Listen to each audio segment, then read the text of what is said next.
Israeli दूतावास के बाहर जब बम धमाका हुआ, वहां से लेटर मिला तो ये कहा जाने लगा कि आखिर इस पूरे हमले के पीछे किसका हाथ है।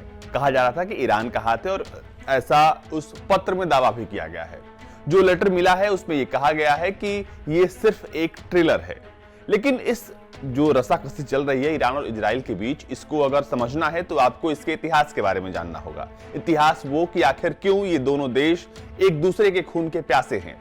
आज के इस वीडियो में हम इसी के बारे में बात करने वाले हैं। नमस्कार, मैं हूं अजीत और आप देख रहे हैं भारत तक। और आज के वीडियो में बात होगी इजराइल और ईरान के बीच जो जंग चल रही है। ये एक तरीके से कह सकते हैं कि अब ईरान बदला लेने के लिए इजराइल के तमाम यूरोप के दूतावास हो या फिर भारत के दूतावास हो, इन तमाम दूतावासों पर हमले की साजिश रच रहा है। तो चलिए बात करते हैं।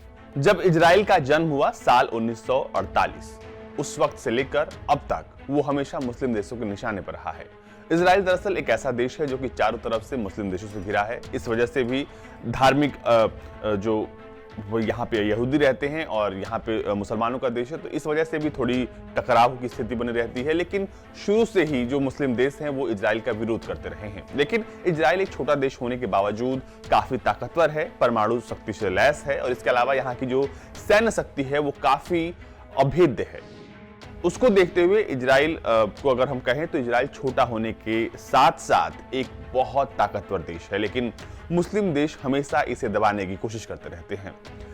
अब अगर हम बात करें 1948 के बाद की, तो ऐसी हालात बने 1948 के बाद कि 1967 में तमाम मुस्लिम देशों ने एक साथ मिलकर इजराइल पर हमला किया और इजराइल ने तब डट कर इसका मुकाबला किया। नतीजा ये हुआ कि लगभग ये लड़ाई जो है वो 6 दिनों तक चलती रही और इससे अरब देशों का नक्शा ही बदल दिया। यानी एक छोटे देश ने इन तमाम देशों के नक्शे को बदल दिया।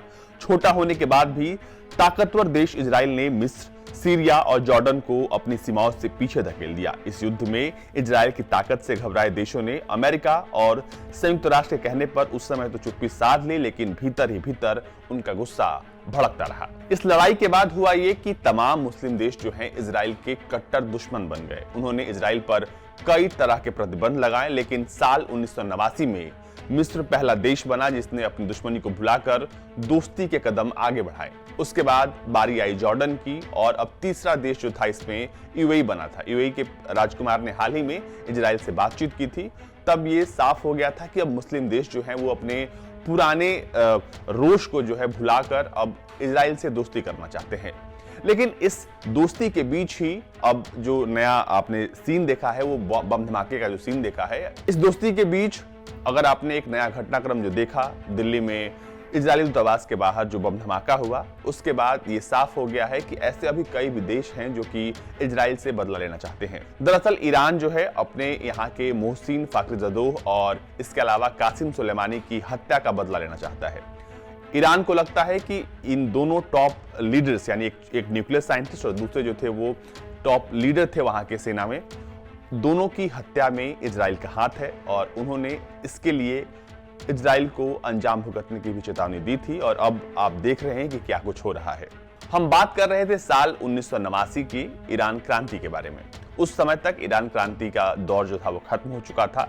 लेकिन ये एक ऐसा दौर था जब इस्लामिक क्रांति ने हर तरफ अपने पैर पसारे हुए थे, जिसके जरिए ईरान के आखिरी शाह मोहम्मद रेजा शाह पहलवी को सत्ता से बेदखल किया गया। हालांकि ये क्यों किया गया ये एक अलग चर्चा का विषय है। लेकिन इनके बेदखल किए जाने के बाद ये तमाम जो वहाँ पे मुस्लिम नेता थे या फिर वो कह ले कि धर्म प्रचारक थे, उनके हिसाब से इजराइल ने उस जमीन पर जहाँ पे इजराइल बसा है वो अवैध रूप से कब्जा करके वो बसा हुआ था वहाँ पे। इसीलिए ईरान को इजराइल के अस्तित्व पर आपत्ति थी। उसके कट्टर धार्मिक नेताओं का कहना है कि इजराइल ने गलत तरीके से मुस्लिम जमीन पर कब्जा किया है।